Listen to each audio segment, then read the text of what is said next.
pakai perkataan musibah tu lah, hang ni musibat. Yang disebut betul nah. Yang boleh musibatkan kita hanya Allah saja, makhluk dah. Ya. Nah. Itu yang kerana kita lupakan Allah, kita akan dimusibahkan Allah. Ya. Tidak, contoh musibah tu sini orang berniaga rugi, tak mau berjalan lancar, itu musibah. Ya, kita mengurus kesihatan kita, duk sakit tentu lah depan, itu musibah. Nampak ya? Kita duk bodoh tentu lah, tak faham jahil tentu lah, itu musibah. Faham ya? Nampak makna musibah tu dah. Jadi bukan kecil musibah tu. Dan kehidupan umat manusia apabila syak dan syirik telah hilang kerana berpegang kepada hakikat tauhid, jadilah yang bersangkutan seorang mukmin muslim yang utuh, baru jadi seorang mukmin muslim yang kukuh, yang kuat pegangan. Ya. Boleh tuan-tuan tengok dalam mana? Dalam surah Al-Ma'arij. Al-Ma'arij, daripada mula ayat 19 sampai ayat 29. Surah Ma'arij. Bacalah. Ayat 19 sampai ayat 29, ada tafsir di rumah baca. Semua sifat-sifat inilah yang akan membentuk peribadi seorang manusia mukmin muslim sejati, yang kukuh lagi kuat.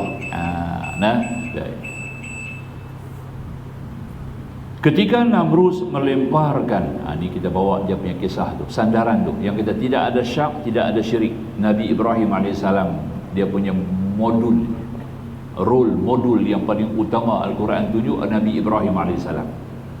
Ya, ketika Namrud baca dengan zal, Namrud, jangan baca Namrud. Namrud sama lagu Pening Road tak maulah. Namrud, ya, ketika Namrud, raja-raja Mesir sebelum Firaun dipanggil Namrud. Lepas peringkat Namrud, era Namrud, baru datang era Firaun. Nampak tak? Ya, sebelumnya Namrud. Sama naik ada Namrud dengan Firaun ni. Ya.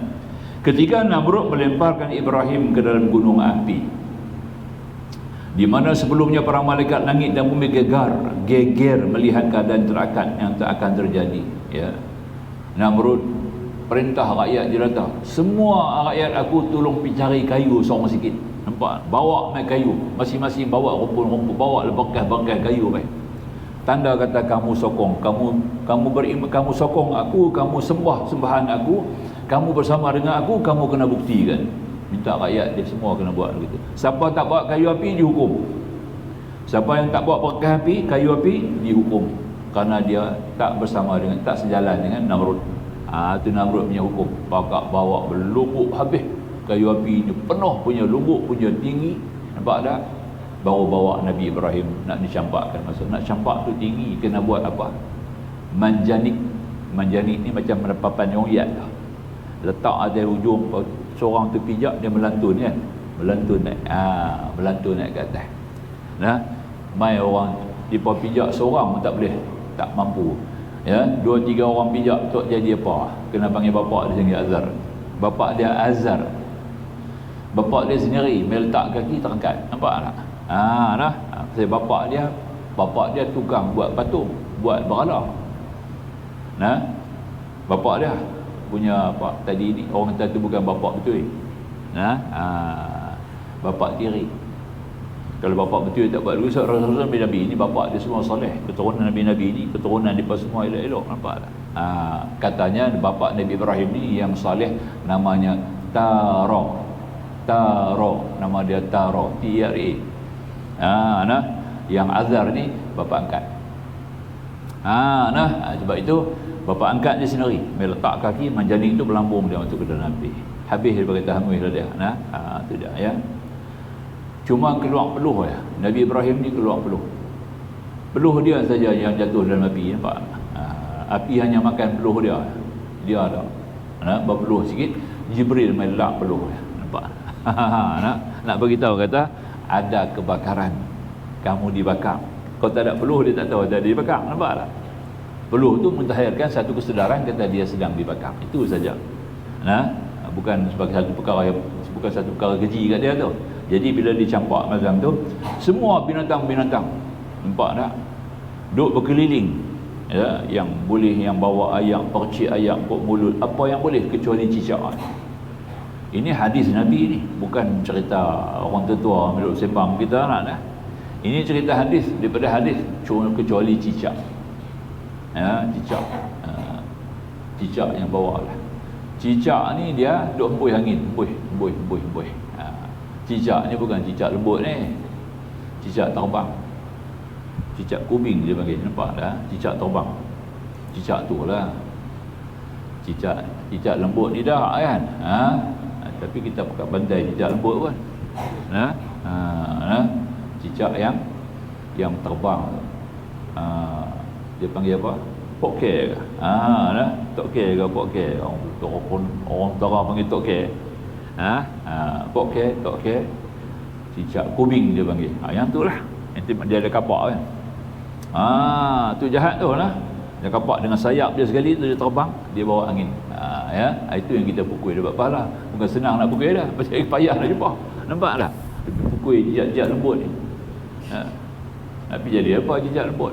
Macam kepala ikan lah. Jangan makan kepala ikan. Yang kepala ikan besar dia makan. Nampak tak? Tok Guru makan kepala ikan besar. Pasal kepala ikan besar, jangan. Yang ni ada kitab lain. Nampak tak? Kitab biasa tak dia makan kepala ikan. Kitab khas ada ke Tok Guru boleh makan kepala ikan. Yang tak boleh tu kepala ikan bilis, sebab payah nak buang. Nampak tak? Kepala ikan bilis jangan makan. Memang disimpan tek betul. Nampak tak ya? Duk makan tek dia. Yang tu jadi otak kita menjadi demu. Dia jadi blok kita punya aurat balgam ni. Aurat balgam ni orang ingatan. Orang ingatan ni akan jadi lemah. Kita tak boleh ingat. Itu aja, jangan makan kepala ikan bilis. Itu aja. Nampak tak? Kepala ikan ni Tok Guru tak makan, macam dia nak makan. Nampak tak? Yang tu payah dapat. Memang jenis kepala semua sedap. Kepala kambing, kepala lembu, kepala ikan, memang semua elok, tak ada masalah. Ya? Kepala udang kita makan ni, kita papak kunyah-kunyah, dia lawan balik kolesterol. Nampak tak? Dia lawan balik kita punya kolesterol. Saya makan udang hari tak ada masalah. Ya. Tu saya boleh dekat petua dia tu. Petua dia kita ikut petua. Kunyah habis. Dia punya kulit-kulit tu kita kunyah, isap dia punya ayak. Dia potong balik. Kalau tidak, udang lama dah mati dalam laut. Betul tak? Udang tu hidup tu, kuat tu, Allah bagi dia punya kulit lah. Di kulit tu lah kekuatan dia. Dia boleh bergerak. Nampak tak? Kita dapat dia, kita makan kulit dia sama. Nampak? Itu cara dia lah. InsyaAllah boleh berjalan. Itu di antara sedikit ilmu kita kena tahu jugalah. Nak makan kena ada ilmu tu juga. Baik. Jadi makanya kita ringkaskan sekarang. Ketika Namrud melempar Ibrahim ke dalam gunung api, di mana sebelumnya para malaikat langit dan bumi geger melihat keadaan yang akan terjadi. Malaikat berkata kepada Allah, Tuhan kami, pemimpin kami, hamba-Mu Ibrahim, satu-satunya hamba-Mu yang menyembah-Mu di permukaan bumi. Bagaimanakah dia dilemparkan dalam api? Allah mewahyukan kepada mereka, wahai malaikat-malaikatku, bahawa permohonan bantuan datang dari kalian, maka kalian bantulah Ibrahim. Allah perintah malaikat dibantu dia. Nampak tak? Mikail alaihissalam datang kepada Ibrahim sambil menawarkan bantuan dengan ucapannya, bila engkau berkehendak supaya aku siramkan semua air hujan buatmu. Portfolio dia kan jaga hujan. Hujan, udara, langit, bintang, bulan, matahari berkisar ni semua bawa portfolio Sayyidina Mikail. Kementerian dia pergi habaq lah, kalau kamu tak, aku arahkan semua hujan turun kepada kamu, bila engkau berkehendak supaya aku siramkan semua air hujan buatmu. Itu kita kena bagi salam kepada 4 malaikat ni. Bagi salam malam nak tidur bagi, Assalamualaikum ya Jibril, Assalamualaikum ya Mikail. Bagi salam kepada mereka, insyaAllah ya. Dia ingat kita. Kalau banjir-banjir pun dia tolonglah kita, insyaAllah. Mikail portfolio dah. Kita bagi salam dekat mereka, insyaAllah ya. Bila engkau berkehendak supaya aku siramkan semua air hujan buatmu, aku akan dapat memadamkan api ini. Ibrahim menjawab, aku tidak perlu dengan bantuan kamu. Itu dia. Kamu makhluk. 100% kamu makhluk. Kalau Allah tak buat kamu, kamu tidak akan wujud. Semua kekuatan daripada kamu daripada Allah. Tengok tu, dia pergi ke mana. Kemudian muncul Jibril alaihissalam dan berkata kepada Ibrahim, wahai Ibrahim, apakah anda memerlukan bantuan? Ibrahim menjawab, kepadamu aku tidak memerlukan bantuan. Kalau kamu, aku tak payah. Tak payah. Nampak tak ya? Tu dah. Ibrahim menjawab, kepada kamu aku tidak memerlukan bantuan, aku tidak meminta apa-apa. Tetapi kepada Allah benar aku memohon bantuan.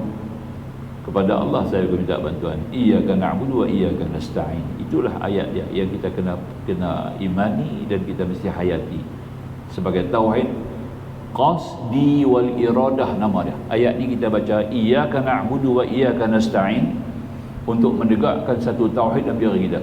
Tauhid qasdi wal iradah nama dia. Tuan-tuan jangan lupa, tu penting ya. Qasad, kita punya motif tu mesti satu, hanya Allah saja.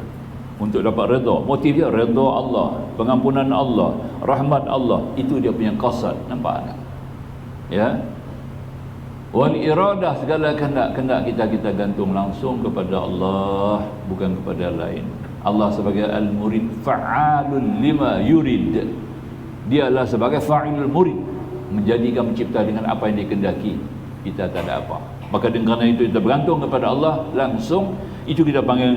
Maka kata Nabi Ibrahim, tetapi kepada Allah benar aku memohonkan bantuan. Maka kata Jibril, kalau begitu mohonlah kepada Allah. Kalau macam minta kepada Allah. Ibrahim jawab lagi, Allah mengetahui keadaanku, maka tidak perlu aku menyampaikan permohonan. Dia yang buat ni. Ni aku boleh nampak dalam api ni, kerja dia. Dia tahu apa dia buat, dia tahu.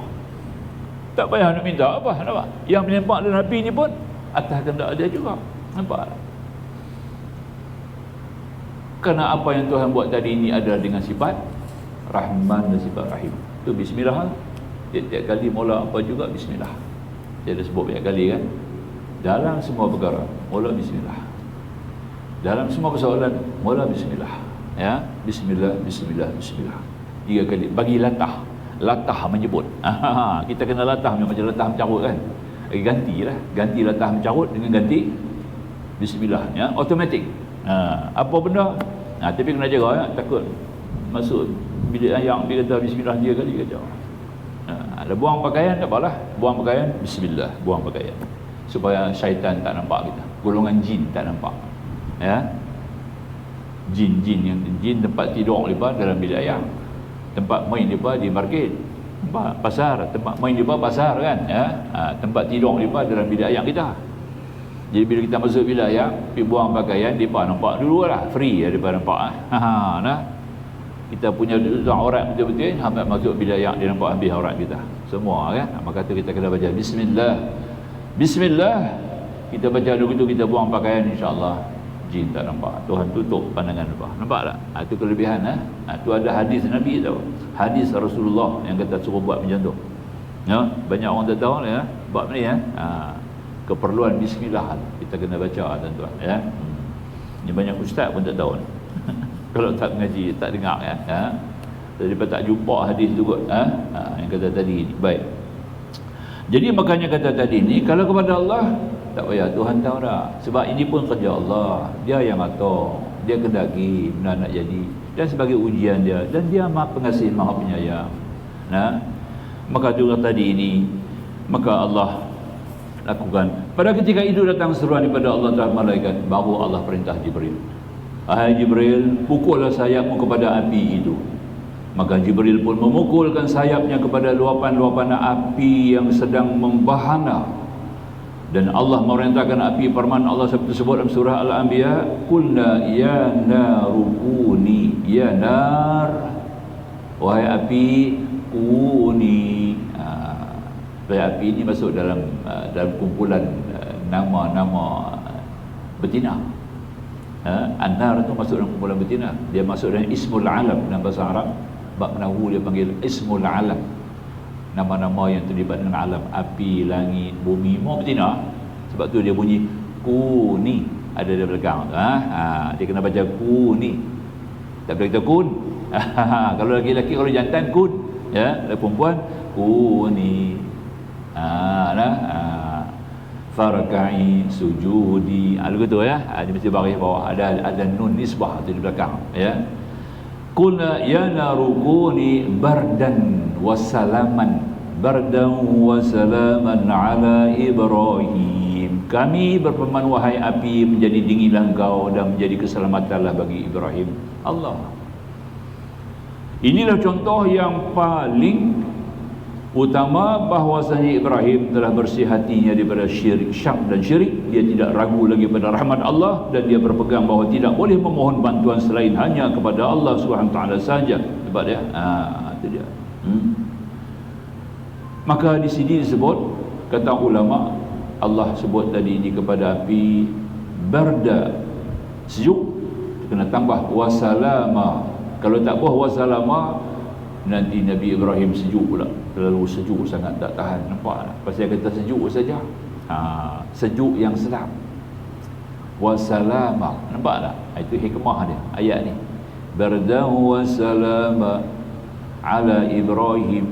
Sejuk yang sedap, macam duduk dalam aircon. Macam kita duduk sekarang dalam aircon, sejuk kan.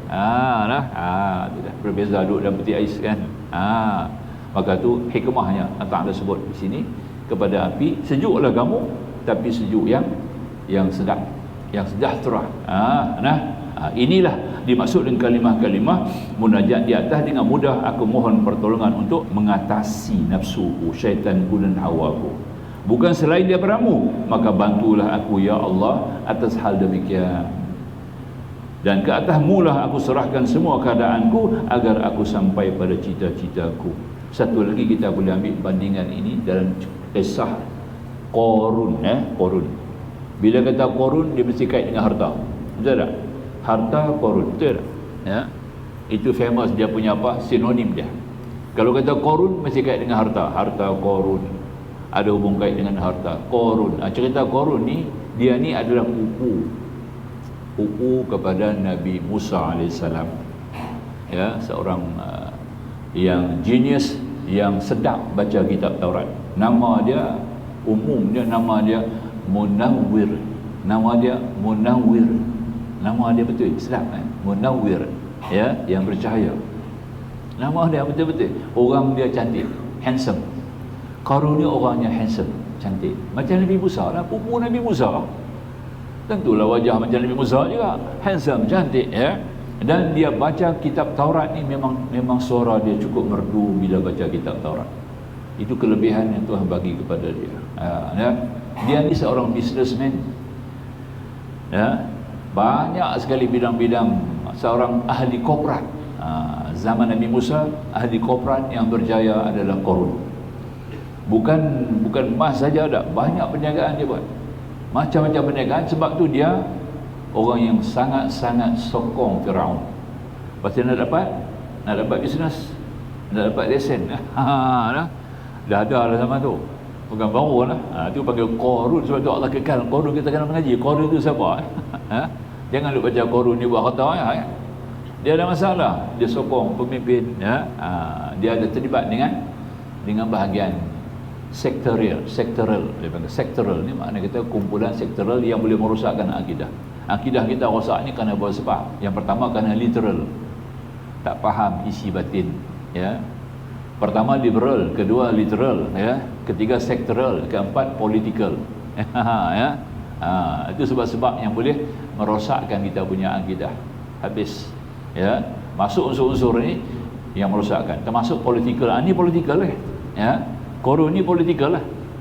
Dia mengampu-ngampu Firaun, dia menyokong Firaun, dan sehingga dia nak buat satu rumah dia sendiri.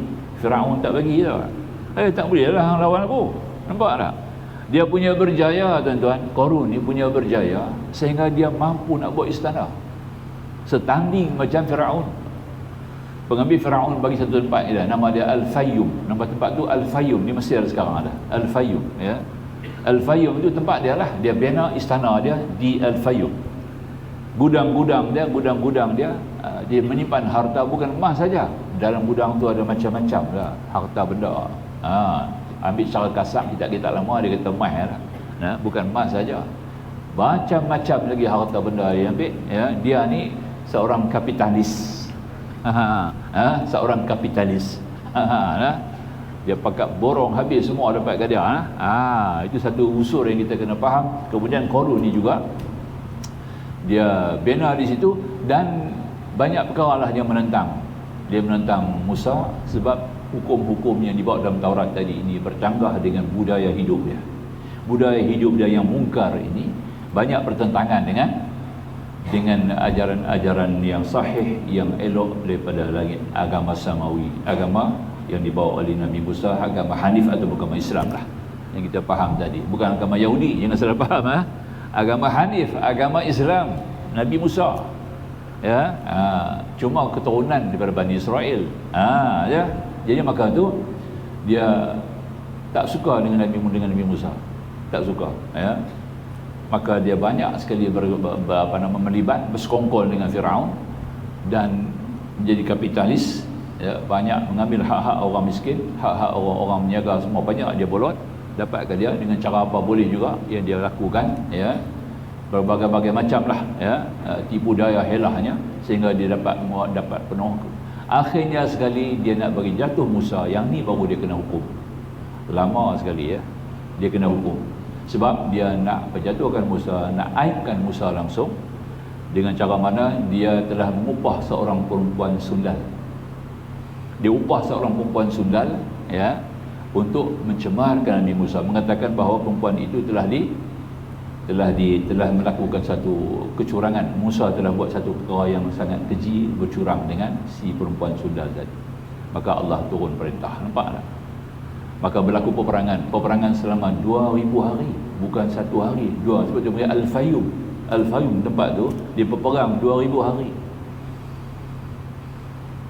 Qarun punya cerita ni, ya, akhirnya Allah tenggelamkan semua harta rumah dia, rumah tangga dia, harta benda dia, gudang-gudang dia, jadi satu tasik. Dia panggil tasik Qarun sekarang di Al-Fayyum. Al-Fayyum sekarang tepi-tepi dia orang tanam gandum, orang Arab, orang Mesir tanam gandum lagi banyak di situ.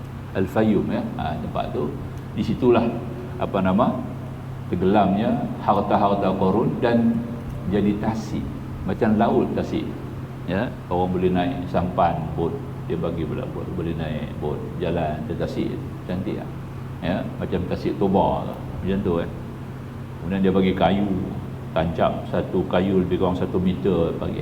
Sambil kita naik bot tu, kita boleh tancap kayu tu dalam air, nanti kena benda.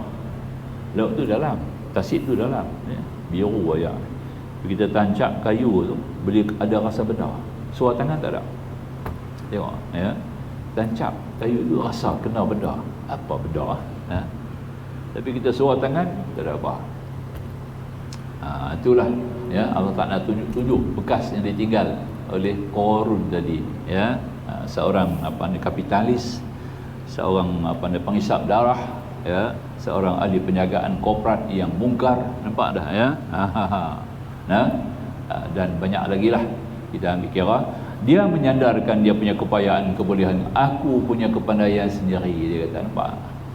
Dia nabi seorang, dia boleh baca kitab Taurat. Orang yang ahli membaca kitab Taurat, ada ajaran kitab Taurat, tapi dia sendiri mengaku diri dia lah kepayaan, kebolehan semua. Dia sandar kepada kepayaan diri dia. Maka itu apa yang datang kepada musibah, akhirnya turun musibah, dia telah dimusnahkan. Sampai sekarang duduk berlari di bumi, ya.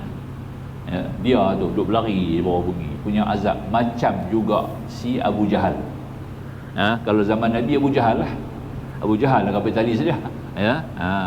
Bukan Abu Lahab. Abu Jahal, Abu Lahab ni dia punya sekutu ya lah, tapi lebih jahat Abu Jahal lagi. Itu di antara yang kita ambil faham. Jadi makanya kata musannif, kita ambil cerita di situlah. Dan seterusnya, dan pada kurniamu itu kata Allah, maka janganlah engkau haramkan aku daripada kurniamu. Itu mohon, ya. Maka jangan engkau serahkan aku kepada selainmu, sama tengah. Walaupun meskipun aku belum benar dan berpegang kepadamu, walaupun kita belum betul-betul dapat bersih daripada syak dan syirik, tapi kita mohon kepada Allah, jangan serah diri kita kepada makhluk. Nampak tak? Jangan serah kita kepada makhluk, walaupun kita belum sampai al-ma'rifah yang sempurna. Dan kepadamu saja ya Allah aku mohonkan berhasil segala hajatku, bukan daripada selainmu. Jangan engkau sia-siakan daku daripada harapanku. Kerana engkau adalah maha pemurah, engkau malu menolak hamba-Mu yang telah mengangkat kedua tangannya kepadamu dalam keadaan kosong. Nampak tak? Dan pada kurnia-Mu lah ya Allah aku gemar, maka janganlah engkau haramkan aku daripada kurnia-Mu yang maha agung, meskipun aku ini hamba yang tidak patut mendapat kurnia-Mu. Dan pada pihak-Mu ya Allah aku bangsakan diriku, maka janganlah engkau jauhkan aku daripada pintu kasih sayang-Mu, dan pada pintu-Mu lah aku berdiri dalam memohon, maka jangan engkau usir aku daripada pintu kurnia-Mu. Itu dia, nampak? Ini munajat yang kita baca pada muka surat, pada muka surat 780. Ya, itu ya. Dapat lihat kan ya? Pada kurnia engkau yang kita buat tadi, wa iyyaka as'alu fala tukhayyibni wa fi fadlika arghabu fala tuhrimni wa li janabika antasibu fala tub'idni wa bi babika aqifu fala tatrudni. Baca ya, kepada engkau saja aku mohon, jangan engkau sia-siakan aku, pada kurnia engkau lah aku gemar, maka jangan engkau haramkan aku daripada kurnia-Mu, pada zat-Mu lah aku kaitkan diriku, dan maka janganlah engkau jauhkan aku, dan pada pintu-Mu aku berdiri, maka jangan engkau usirkan aku. Munajat ni kita boleh baca, kita kena baca ya, bukan dia sebagai satu, hanya sebagai catatan dalam kitab untuk kita mengaji ya. Ini doa munajat ya. Kita boleh baca munajat ni, faham, baca makna dia sekali, minta kepada Allah seperti yang dicatatkan. Jadi munajat ini adalah merupakan doa-doa peribadi kita dengan Allah ya. Boleh kita bawa pada bila-bila masa, khususan di malam hari lah, kalau kita sembahyang tahajud ya, kita catat apa isi-isi kandungan munajat ni, kita baca ya. InsyaAllah kita akan dapatlah kurniaan yang diberikan oleh Allah juga tadi ini ya. Maka kata musannif apa yang disebut oleh rangkaian ini, hal keadaan orang di atas dapat diambil kesimpulan seperti nilai yang terkandung dalam dua pantun tasawuf sebagai berikut: nahnu kilabud dari tab'an walam nazal nuhibbu mawaliyaha wa nahrusu bibabaha idza turidat yauman kilabu qabilah fa qaumi kiramu la tuhinu kilabaha. Ya, kami sepatutnya merupakan anjing-anjing kampung, padahal kami sentiasa mencintai tuan-tuannya dan kami menjaga pintu rumahnya. Apabila suatu hari anjing-anjing satu kaum diusir, maka kaumku orang-orang mulia tidak membiarkan anjing-anjingnya. Perlu diketahui bahawa hamba-hamba Allah yang saleh menyamakan diri dengan binatang-binatang yang sejelek itu adalah melihat kepada demikian kehinaan dirinya terhadap Allah dan bukan terhadap makhluk. Bahkan sebahagian mereka mengungkapkan bahawa anjing pun lebih baik daripada dirinya, sehingga ada kalimah barang siapa menganggap dirinya lebih baik daripada anjing, anjing lebih baik daripadanya. Kita akan ambil balik kalam di bawah ni, hal keadaan uraian di atas ini kita akan baca minggu depan. So saya nak cerita bab anjing ni sikit. Minggu depan kita cerita bab anjing sikit lah. Pasal apa dia bawa anjing dalam doa ni ya. Ya. Dalam doa ni ada anjing disebut ya. Ahli-ahli tasawuf, ulama-ulama sufi, depa mengkategorikan diri depa macam anjing. Nampak tak? Ya. Dia. Memang anjing tu dia akan patuh kepada tuan dia. Hanya makhluk yang patuh kepada tuan ni anjing, tak ada binatang lain lagi lah. Dog and his master ya, kita buat. Tuannya kucing dah. Kucing dia tuan, kita jadi hamba dia. Kucing beza, dia tuan, kita jadi hamba. Anjing pula, kita tuan, dia jadi hamba. Berbeza lah. Beza tu kita anjing dan kucing tak boleh sekali, sebab sangat bertentangan. InsyaAllah kita tangguh dulu insyaAllah. Aku qauli hadza wa sallallahu alaihi wa lakum. Bismillahirrahmanirrahim. Alhamdulillah wassalatu wassalamu ala rasulillah wa alihi wa sahbihi ajma'in. Subhanaka la ilma lana illa ma 'allamtana innaka antal alimul hakim. Rabbi shrah lana sudurana wa yassir lana umurana. Rabbana atina fid dunya hasanah wa fil akhirati hasanah wa qina adzabannar. Walhamdulillahil alamin. Wassalamu alaikum warahmatullahi wabarakatuh.